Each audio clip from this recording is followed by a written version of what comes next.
Hello and welcome to Unwind Sessions, where right after my shift I give the highlights of my workday and answer any questions that might have been asked at a previous session. My name is Juan. I am an English Spanish medical video remote consecutive interpreter with over 4 years of experience. Today is Monday, July 5th, 2021, so you can expect a really slow day today. I took only a total of 19 sessions because of the holiday, and it was pretty slow and pretty boring. There are a couple of things that I would like to mention, but other than that, nothing really relevant. So let's get to it. I know that a while back I mentioned that I was going to be using the term seguro médico whenever I heard a English speaker say insurance. And the reason for this is to reduce the confusion of actually interpreting insurance as seguro, because seguro can be confused with a social security card. That's what they call it in Spanish, seguro, because es el seguro social. That's social security. So whenever you go ahead and you interpret insurance as seguro, there could be a confusion. Now, they could think that they're talking about medical insurance, or they could think that they're talking about the the the social security card, right? So now, to avoid this confusion, now for many years I just interpreted it like that. But I noticed recently that there was a lot of confusion, so to avoid the confusion, I decided to say seguro médico every time I heard the word insurance. So today, I got to test this. Of course, I've been using it for many days without a problem, and I went ahead and I told the lady that they needed her seguro médico. And what does she hand to the secretary, to the receptionist? Her social security card. So now I can frankly say that with 100% certainty that whenever you use the term seguro médico to mean insurance, 99% of the time you will get a correct answer. And I mean, I don't know, maybe the people or the lady was not paying attention or something, but I said seguro médico. That now there's no substitute for that, and of course seguro médico is not a tarjeta de seguro social. But anyways, I mean, at the end, I had to tell the lady, well, the the receptionist told the lady, right, that it was not her social security card, that it was actually her medical insurance. And then the lady said, "Oh, I'm sorry," and then just gave the card, and then that happened. But I mean, well, I mean, nothing big, right? Nothing major, but I mean, I was trying to avoid that, and it just seemed that the answer this time, or the strategy, led me to the confusion. So that's just language for you and language interpretation. And to follow up that example, I have another example that I'm going to give you right now. And the question was, on a pain scale of 1 to 10, how would you rate your pain? Now, the answer was on my abdomen. Now, of course, that doesn't make sense. An abdomen is not on a 1 to pain scale, but that was her answer. And believe me, I have read like many medical stories where nurses or just medical providers tell the very same story where they don't know how they have to ask an English speaking patient, and they are English speaking providers, and they have no idea how to avoid this confusion. Like, they will ask their patients the very same question in English to an English native speaker, and they will get the same answer. So if it's the same language and they're getting the same answers, we have no hope. So I just wanted to share those two little highlights with you. I know like they're not that relevant, but there was nothing else today, man. It was dead. So moving on, I'm gonna move on and I'm gonna answer one of our viewers' questions. And Tatiana Alvarez asked the question, how would I interpret aching pain? Now that's easy, right? Aching pain. Dolor adolorido o dolor doloso. No, I'm just kidding. That is not the correct translation, because once you're saying dolor, that implies that it's adolorido, right? In Spanish. Of course, in English it's very different, because an aching pain is a different type of pain, right? But in Spanish, if you have dolor or you're adolorido, it could mean the same thing. But I'm going to explain to you how to interpret, and not just how to interpret this, but why. Now, this was a question that actually caught my attention because I had to interpret it once, right?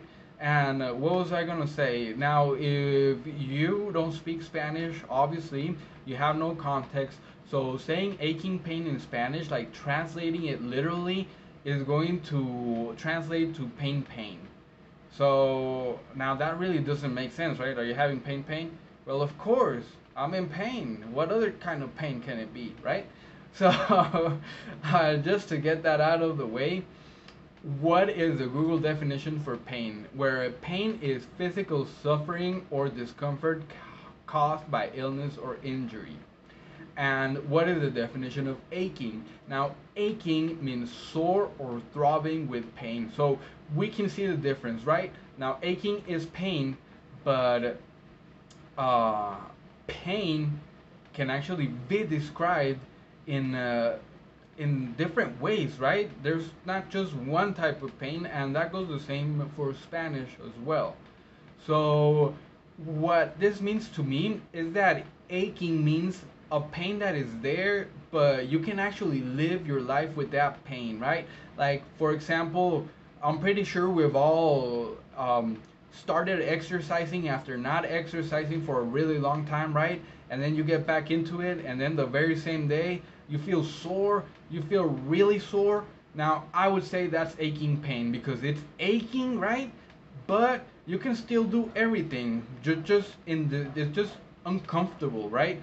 But it's not going to prevent you from doing anything else. Like, your body could feel destroyed, but you can still get up and go to work, go to school, or do whatever.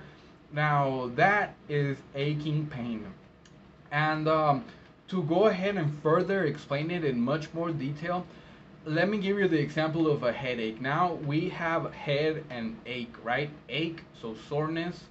So whenever you have a headache, depending on the cause and the severity of the headache, right, you might still be able to go on with your day normally, but in pain with a headache, right? Now, that's the headache. Of course, there are many types of headaches, and I am biased because I've never really suffered from headaches that much, other than being hit in the head real hard, or other than that. So I might be a little biased into how extreme headaches can get, because I haven't really felt those extreme headaches, right?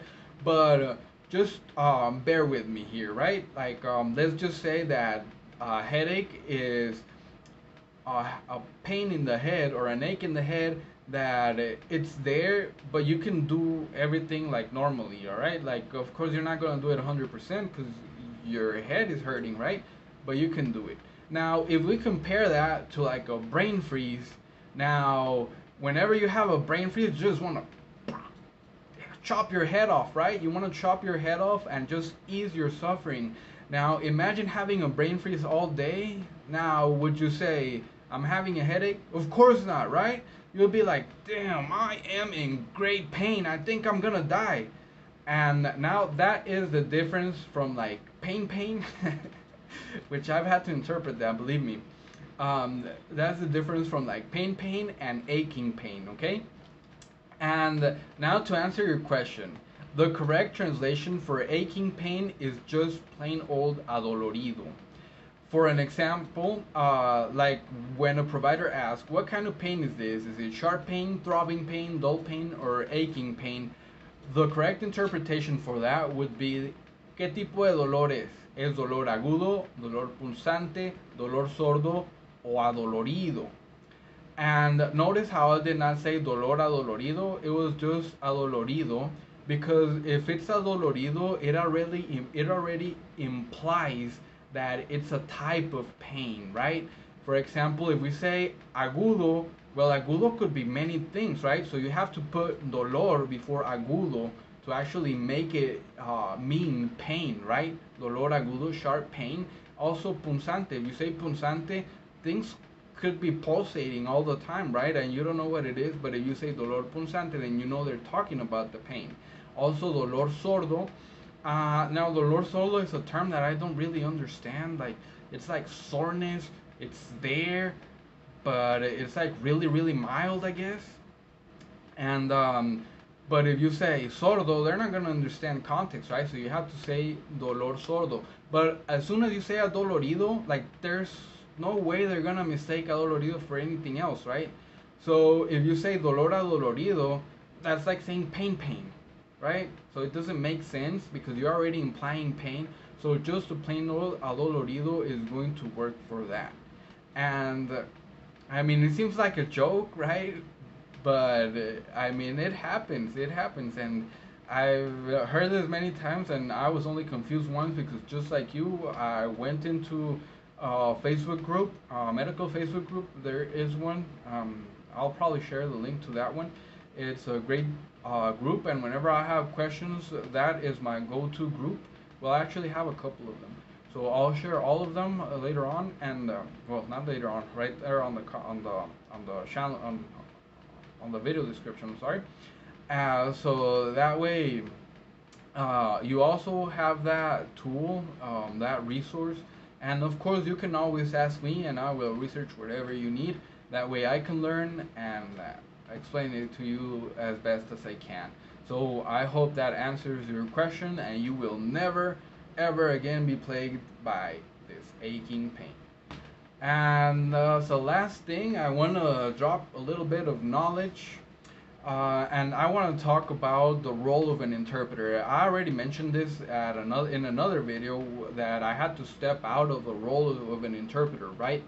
So what is the role of an interpreter? So I'm gonna go ahead and provide you with what is expected of an interpreter, right? First of all, we have to define what an interpreter is. What an interpreter is. That's my English as a second language coming out. I don't know why. Sometimes I just mispronounce words for some reason. I guess my mouth. I guess my mouth is moving faster than my brain, and words are just not coming out, so I trip up. So, as an interpreter is a means of communication between two or more parties that do not speak the same language. So it is an intermediary. In, interm. I just I looked up the I looked up the pronunciation to that word because for some reason it just doesn't stick to my head. An intermediary. I don't know, whatever. So an interpreter is a means of communicate. Whoa, I'm really tripping up now. An interpreter is a means of I can't believe it. Oh, so an interpreter is a means of communication between two or more parties that do not speak the same language. So it is an intermediary, oh, I just murdered that word, intermediary between two people, and it is, what's going on? Oh, I thought the video stopped. So, and man, I'm just not getting through this paragraph. Well, I'm gonna start again. An interpreter is a means of communication between two or more parties that do not speak the same language. So it is an intermediary between two people. In case, in this, oh man, I'm having some trouble. So yeah, we already know that it's a means of communication between two or more people, right? So it is an intermediary between two people. And in this case, just to keep it simple, who it like it's an intermediary between two people who want to talk about something but have a language barrier between them, right? So an interpreter is a middleman, or actually me, I'm the interpreter, right? So here's two people, and here's the interpreter, making sure that those two people who don't speak the same languages can communicate with each other, right? So that is an interpreter.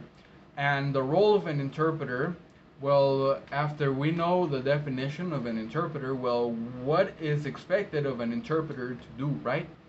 Now, one thing that is expected as an interpreter, for the role of an interpreter, is to remain impartial during every session. Now, what does that mean?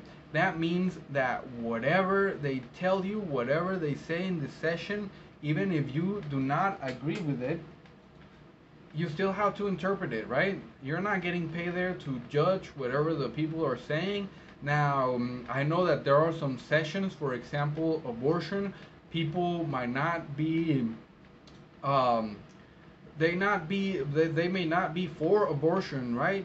And those sessions are probably, they're going to be hard, and they're probably not going to like them, and they are probably going to judge the people, right?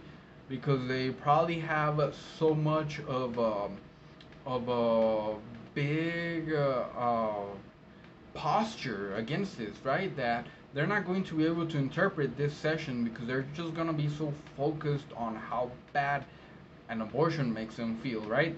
So the company that I work for is nice enough to, if you are against abortion and you don't want to take those calls, you can opt out. You can be like, oh, I'm sorry, I don't feel comfortable taking these sessions, and you won't. You can just transfer them to someone else who is comfortable with those sessions, and that's very nice. But unfortunately, that's the only sessions that you can opt out of. But everything else, all the really bad, horrible sessions, you cannot opt out of them. And no matter what they say, and no matter how against you are about the words that are coming out of the person's mouth, you still have to interpret for them. And if you're judging them, all of those judging thoughts are going to go into your head, and you're not going to listen to the message, and you're going to do a bad job. But other than that, you are supposed to remain impartial. Now, this is very hard sometimes because, of course, if you're listening to the message, you're understanding it and you know what's going on. But that's that's what's expected of you. So if you start judging while you're interpreting, and you're not doing a good job, and you're not being an interpreter. And another thing is that you are only to interpret what is being said and nothing else. You do not add words. You, well, we interpret ideas, right? So if you have to add words to convey the idea, then that's okay, but not adding more to the message, you know? And I would like to give you an example, but when I was making the script to the video, I did not think that I would need one, so I didn't do one. So you're not getting an example, I'm sorry. And another thing is that everything you hear must be interpreted and kept confidential. This is a very big one, and you as an interpreter, you have to follow an ethical code, right? A code of ethics that states that everything that is said is confidential. And that is a great thing, because I mean, if you're speaking to someone, like for example, I remember there was this interpreter, right, that interpreted for Putin and for Trump, and everybody wanted to talk to her, right? And she was like, nope, I can't tell you anything because it goes against the code of ethics. And that's what you have to do. You have to remember that whatever you hear in a session, you cannot go tell your friends about it or anyone. Whatever happens in the session stays in the session, right? And another thing is that you have to completely understand the message before interpreting it. Now, you have to make sure that whatever was said, you understand completely, and that is exactly what you are going to interpret, right? Now, if there are two ways to interpret what you just heard and you're not sure of which one it has to be, then go ahead and ask.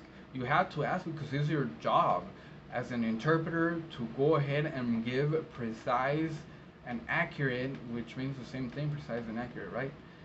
Interpretations.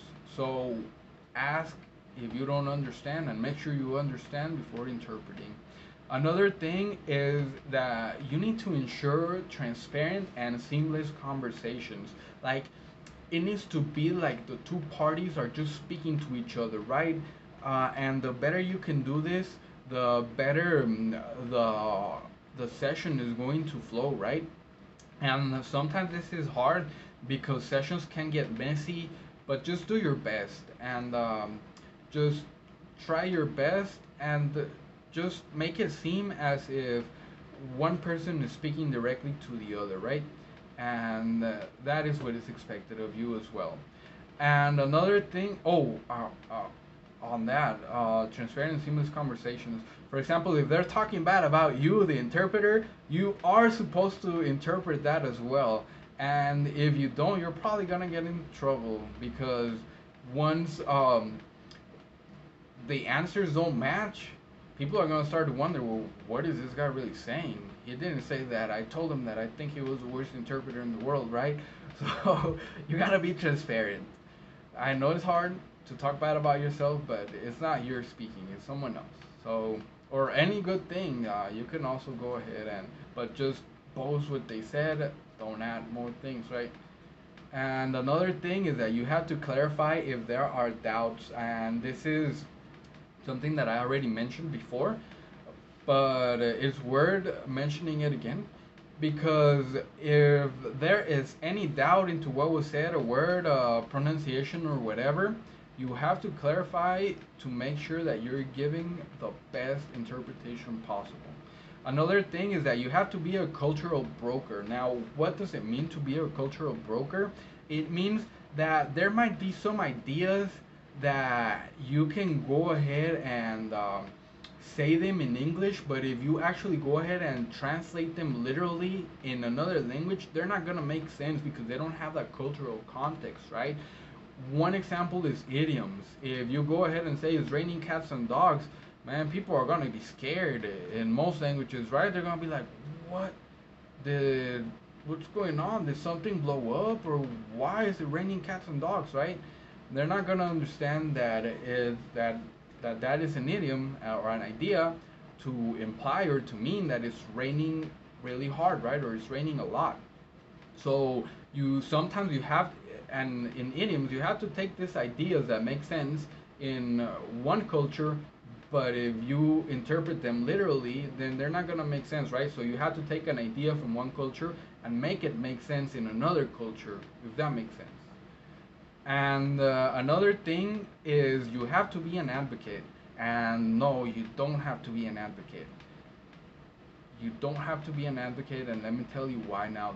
Being an advocate is a no-no, and you should never be an advocate for a party unless you are concerned that someone can be harmed or is in harm. Other than that, you should not even be there. Like, they shouldn't even mind you at all. Like, you shouldn't even advocate for the other person, right? You shouldn't defend them unless, like, for example, if you see that maybe the doctor is speaking in such a high register that you're getting the sense that the other party is not understanding, right?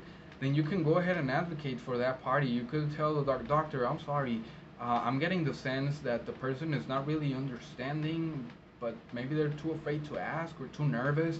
Can I go ahead and clarify that just to make sure that the person is understanding?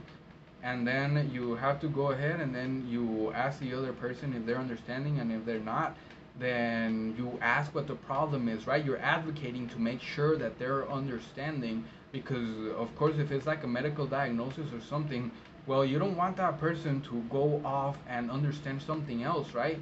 Because I mean, imagine if a person understands that they're having cancer, but they're telling them that it's not really cancer, then that could be like horrible, right? And that is the only time when you have to step out of the interpreter role and become an advocate. But I mention it here because this is something that you are expected to do in certain situations. And now let's move on to what is not expected. You are not expected to polish language. Whatever the person says, you have to interpret it as accurately as possible. Having said that, shit will always be shit, and poop will always be poop. So make sure you interpret correctly. Another thing is that you should never give your own advice or opinions at all. You're not supposed to even be there outside of interpreting, so make sure that you follow those rules, right? If they tell you, interpreter, you think this man is drunk? Oh yeah, man, he looks wasted. Or, yeah, man, he's learning his words so bad, I can't even understand what he's saying, right? You're not supposed to say that because it's not your opinion, it's not your expertise, you're only there to interpret. So, if they ask for your advice or your opinion, just go ahead and tell them, I'm sorry, that goes beyond my expertise, and I do not feel comfortable in giving my opinion. The best I can do for you is interpret, or I can tell you what I see, right? But other than that, no. You can state facts, but no opinions. Another thing is that you are not supposed to help any of the parties at all. For example, and this is for in-person interpreters, if they tell you, can you bring that walker over here? Can you push this lady on the wheelchair? And you say no. You say no because that's a liability for you. If anything happens to those people, you are going to be liable and you are going to be sued. Now, there are some exceptions to that, right? For example, if they ask you, how do you say this word in English? Or how do you say this word in Spanish? Then that's okay. But I would say uh, I opt against it. I have done it sometimes. It depends a lot on the context. But I mean, you are not supposed to do it and you are not expected to do it. So if you don't do it, it's okay. No one is going to make you feel bad, or you shouldn't feel bad, because it's not your job to do it and it creates a liability for you. Another thing is that you are not supposed to guide the session, right? You have to follow the flow of the conversation as if the other party were speaking directly to the other party, right? So for example, if this person is talking and finishes talking and you're about to interpret and this person doesn't want to hear what they want to say and you know they don't speak the language and they are not understanding, you are not supposed to go ahead and say what the other person said, right? Because you're messing up the flow of the conversation and you're never supposed to guide that. You're never supposed to do that. So if this person is not listening and doesn't want to hear, then you just omit everything this person said and you go ahead and interpret what this person said. Now, there are an exception to those rules. Now, for example, if the person tells you, all right, this is Gizmo, now do not expose him to bright lights, do not get him wet, do not feed him after midnight, and the other person starts talking before you can interpret that, and you know the little guy is going to convert into a gremlin and he's going to multiply.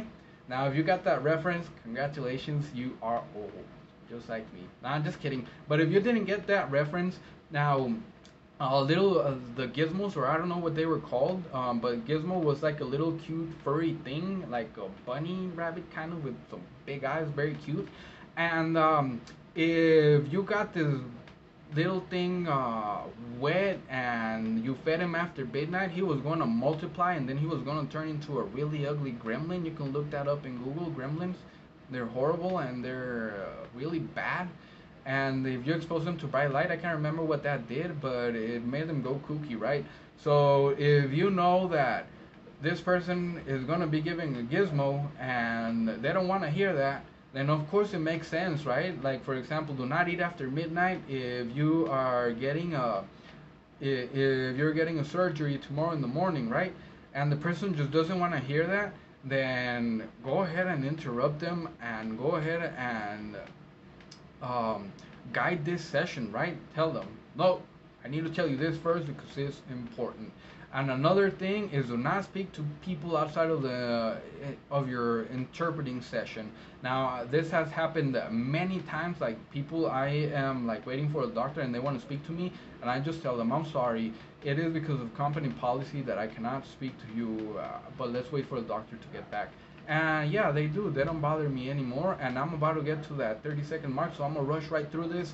So please leave your questions on, that will be it for me today. I'm sorry. Please leave your questions on the comments, and I will answer some of them on the next session. Remember, I'll be here every Friday every Monday through Friday after work. Thank you so much for watching. Please like and subscribe if you like the video for more content and have not done so while this content here. So thank you very much for watching. Happy interpreting. Goodbye.